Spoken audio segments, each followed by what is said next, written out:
হয়, এটা তার 1 নম্বর শর্ত। 2 নম্বর শর্ত হলো একটা ভূখণ্ড থাকতে হয়, একটা স্থান, একটা ভূখণ্ড। ভূখণ্ডবিহীন রাষ্ট্র হয় না। 3 নম্বর হলো একটা সরকার থাকতে হয়। আর 4 নম্বর হলো তার সার্বভৌমত্ব থাকতে হয়। এই 4 শর্ত যেখানে পরিপূর্ণ হয় সেখানে একটা রাষ্ট্র গঠিত হয়। এখন আমি আপনাদেরকে যে জিনিস বলতে চাইব এটা অত্যন্ত সূক্ষ্ম বিশ্লেষণ। এটা একটু মনোযোগ দিয়ে শুনতে হবে সবাইকেই, যেন সূক্ষ্ম ব্যাপারটা বোঝা যায়। এই 4টা শর্ত যেখানে ফুলফিল হবে, পরিপূর্ণ হবে, সেটাকে বলা হবে একটা রাষ্ট্র।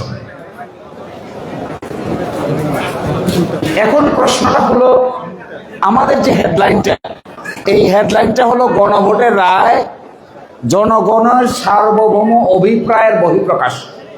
এখন এই সার্বভৌমত্ব কি? তাহলে প্রশ্নটা দাঁড়াচ্ছে, সার্বভৌমত্ব কাকে বলে?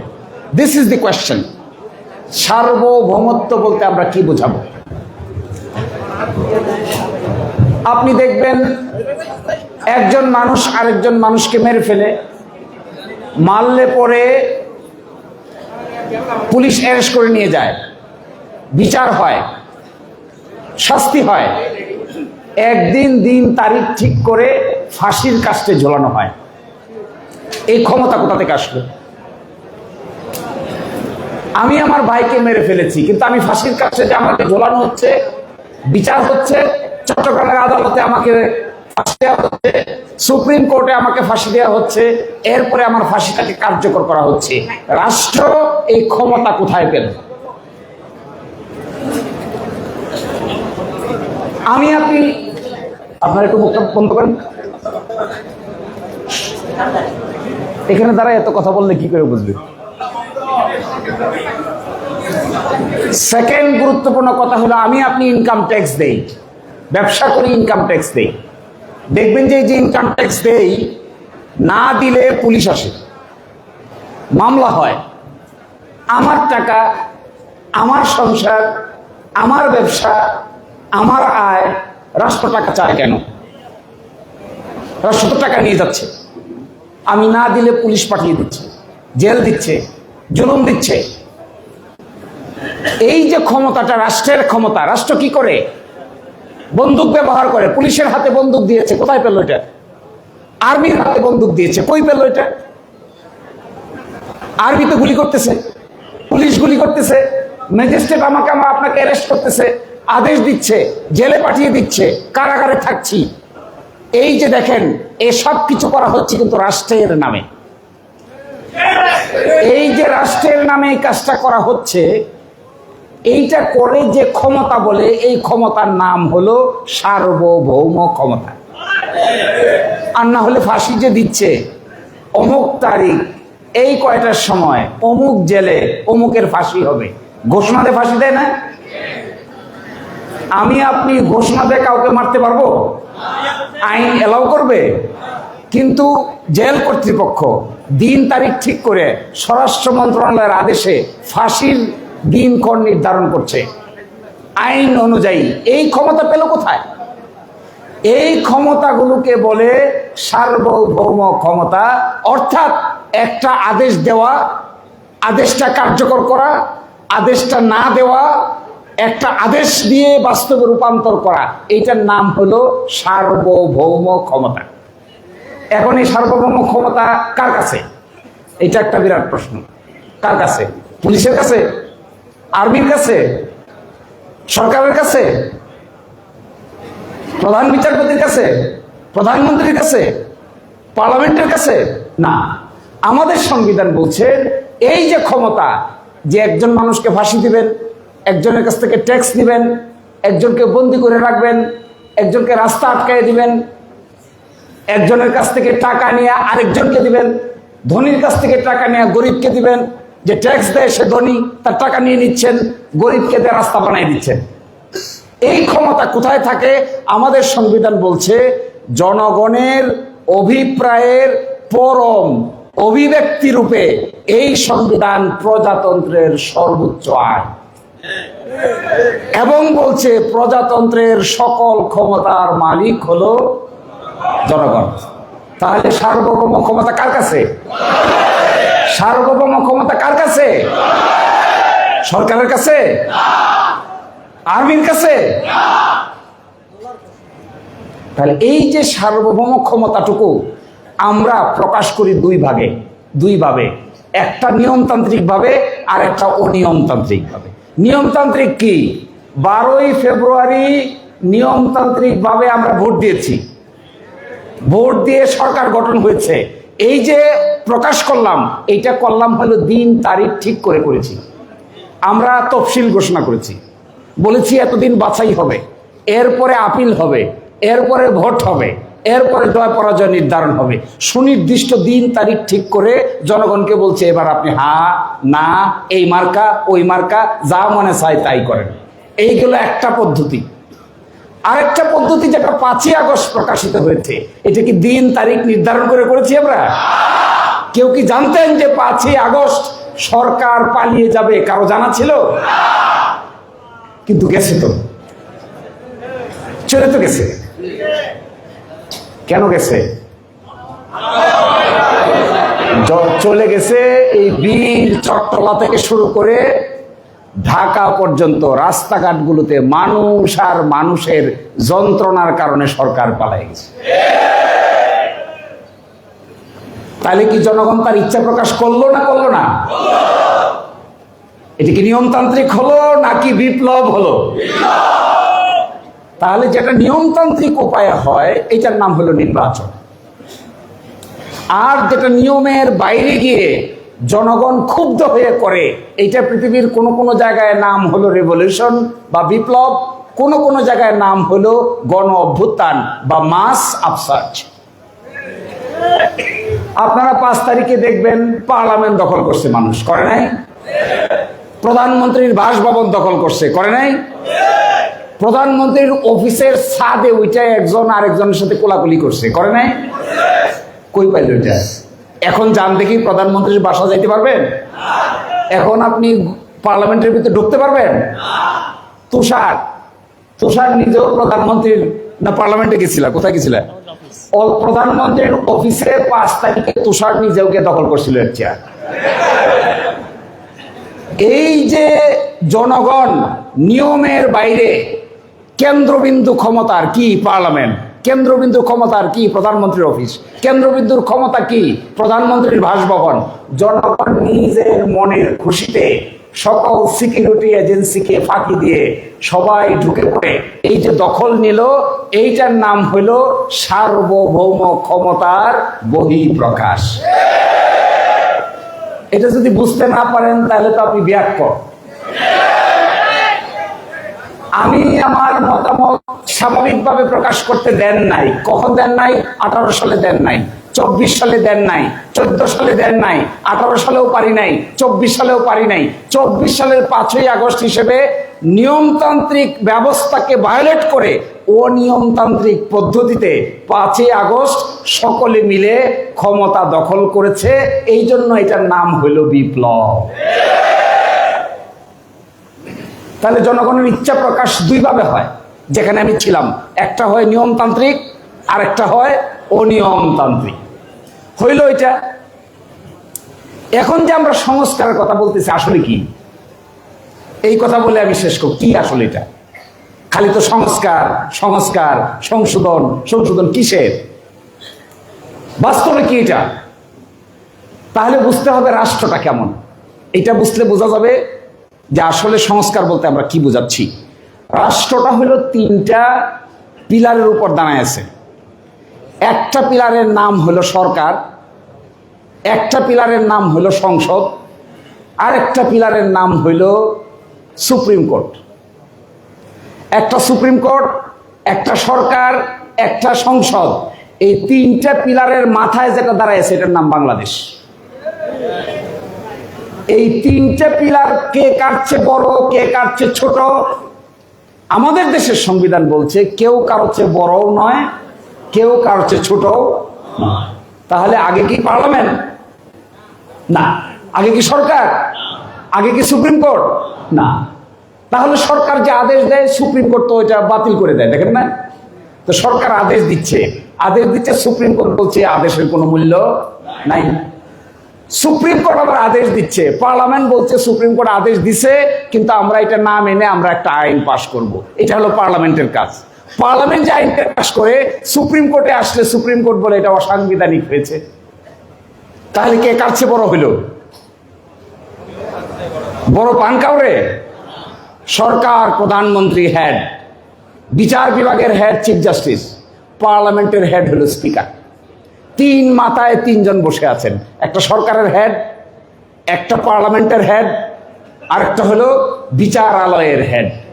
এই তিন হেড সমন্বয়ে একটা রাষ্ট্রের তিনটা পিলার গঠিত হয়েছে, আর এই তিনটা পিলারের মাথায় আছে সংবিধান। এই তিন পিলার ছাদ, সংবিধান হলো ছাদ, ছাদের নিচে তিনটা পিলার, একটা সরকার, একটা পার্লামেন্ট, আর একটা হলো সুপ্রিম কোর্ট। এইটার উপরে কি আছে? এই সংবিধানের উপরে কি?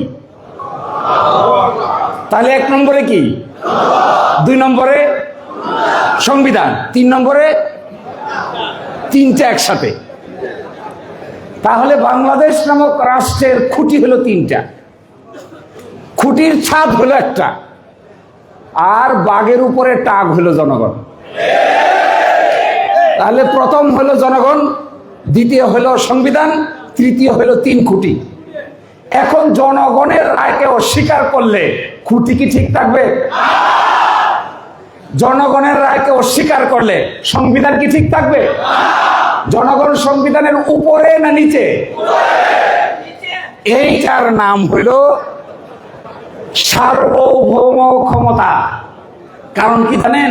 এটা আমাদের সংবিধান বলছে জনগণের অভিপ্রায়ের পরম অভিব্যক্তি রূপে এই সংবিধানের প্রজাতন্ত্রের সর্বোচ্চ আইন। কি হিসেবে? জনগণের ইচ্ছার সর্বোচ্চ অভিব্যক্তি হিসেবে এই সংবিধান হলো সর্বোচ্চ আইন। তাহলে এখন প্রশ্ন, সংবিধান আগে না জনগণ আগে? তো গণভোট মানবেন না সংবিধান মানবেন? মানতে হবে না? হবে না? যদি না মানেন তাহলে নিচের দিকের যে তিনটা পিলার থাকবে না থাকবে না? আমরা যে সংস্কারের কথা বলছি, বাংলাদেশের এই সংবিধানে 9টা পোস্ট আছে, 9টা পোস্ট। আমি মূলত ক্লাসের মতো করে বলছি এই জন্য, কারণ এই যুক্তিগুলি সকলের জানা দরকার। এই বাংলাদেশের সংবিধানে 9টা পদ আছে, যে পদগুলোকে বলা হয় সংবিধান কর্তৃক প্রদত্ত পদ। 1 নম্বর হলো রাষ্ট্রপতি, 2 নম্বর হইল প্রাইম মিনিস্টার এবং মিনিস্টার। মিনিস্টারদের জন্য আলাদা পদ নেই। প্রাইম মিনিস্টার থাকলে মিনিস্টার আছে, প্রাইম মিনিস্টার না থাকলে মিনিস্টার নাই। কান টানলে মাথা আসে, মাথা টানলে কান আসে। তাহলে প্রাইম মিনিস্টার আছে তো মিনিস্টার আছে। মিনিস্টারিয়াল পদ্ধতিতে মিনিস্টার শেষ, প্রাইম মিনিস্টার শেষ, মিনিস্টারও শেষ। কোনো কারণে আগামীকালকে যদি বর্তমান প্রাইম মিনিস্টার পদত্যাগ করেন, আর কোনো মিনিস্টারকে পদত্যাগ করতে হবে না, তারা অটোমেটিক পদত্যাগ হয়ে যাবে। এটার নাম হইল দ্বিতীয় পদ। প্রথম হইল প্রেসিডেন্ট, দ্বিতীয়ত হইল প্রাইম মিনিস্টার এবং মিনিস্টার, তৃতীয়ত হইল স্পিকার, চতুর্থত হইল ডেপুটি স্পিকার, পঞ্চমত হইল সংসদ সদস্য, এখানে আছেন অনেক, ষষ্ঠ হইল চিফ জাস্টিস, সপ্তম হইল ইলেকশন কমিশন, অষ্টম হইল পিএসসি পাবলিক সার্ভিস কমিশন, নবম হইল মহা হিসাব নিরীক্ষক chief controller and auditor general. এই 9টা, এগুলোকে হইল রাষ্ট্রের 3 পিলারের ভিতরের 9 সাব পিলার।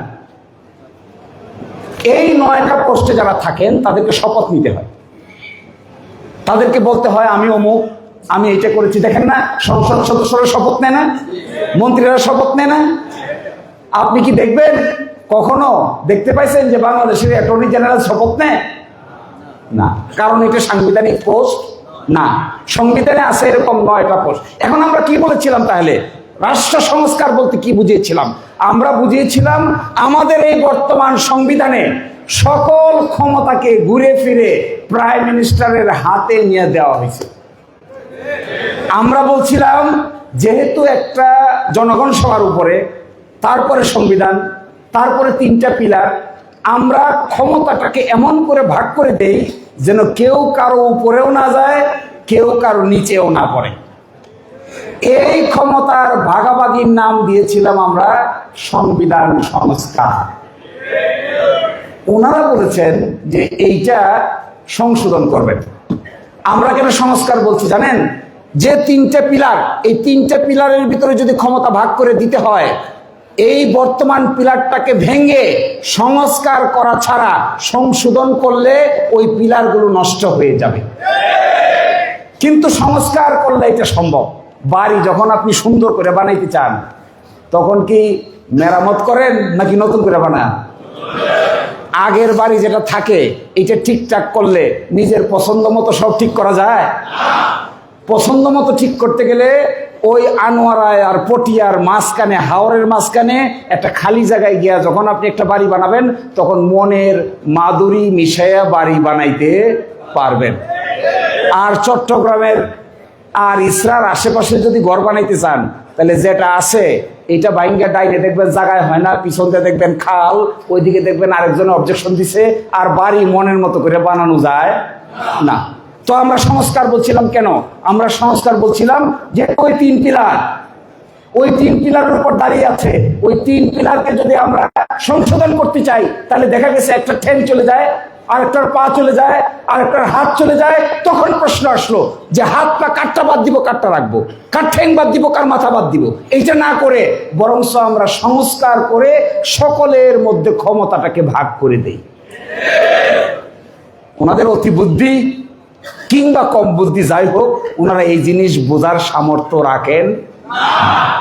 সমস্যা এই জায়গায় হয়েছে। তো আমি শেষ করে দিচ্ছি আর বেশি না বলে। এখন আমি এই প্রশ্ন করেছিলাম, আর কয় মিনিট আছে? 2 মিনিট আছে। এখন প্রশ্ন হইল, এই যে 5ই আগস্ট থেকে শুরু করে 12ই ফেব্রুয়ারি পর্যন্ত যা কিছু হইল, এইটাকে আপনারা কিভাবে সমাধান করবেন? আমাদেরকে রাস্তা দেখান।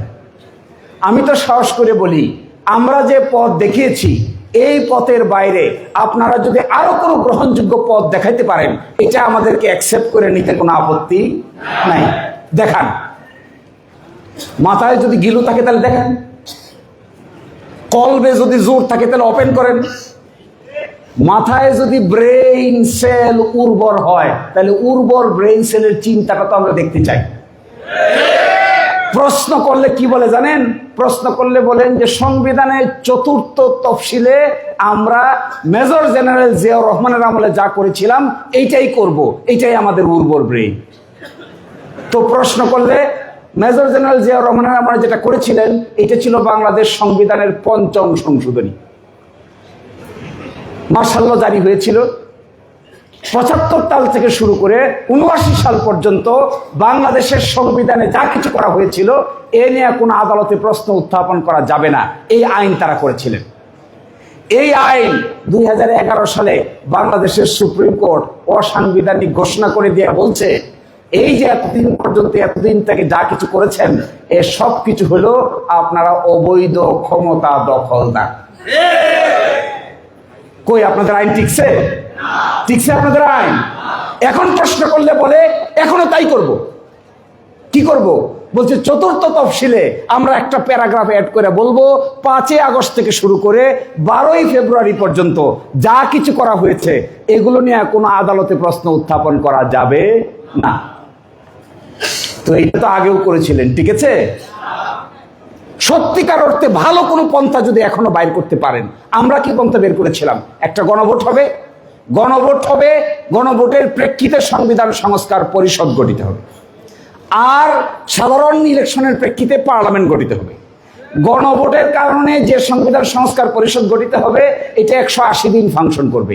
180 দিনের মধ্যে সংবিধান সংস্কার করে শেষ করে দিবে। তারপরে গণভোটের মাধ্যমে যে সংস্কার পরিষদ গঠিত হলো, এটা মৃত্যুবরণ করবে।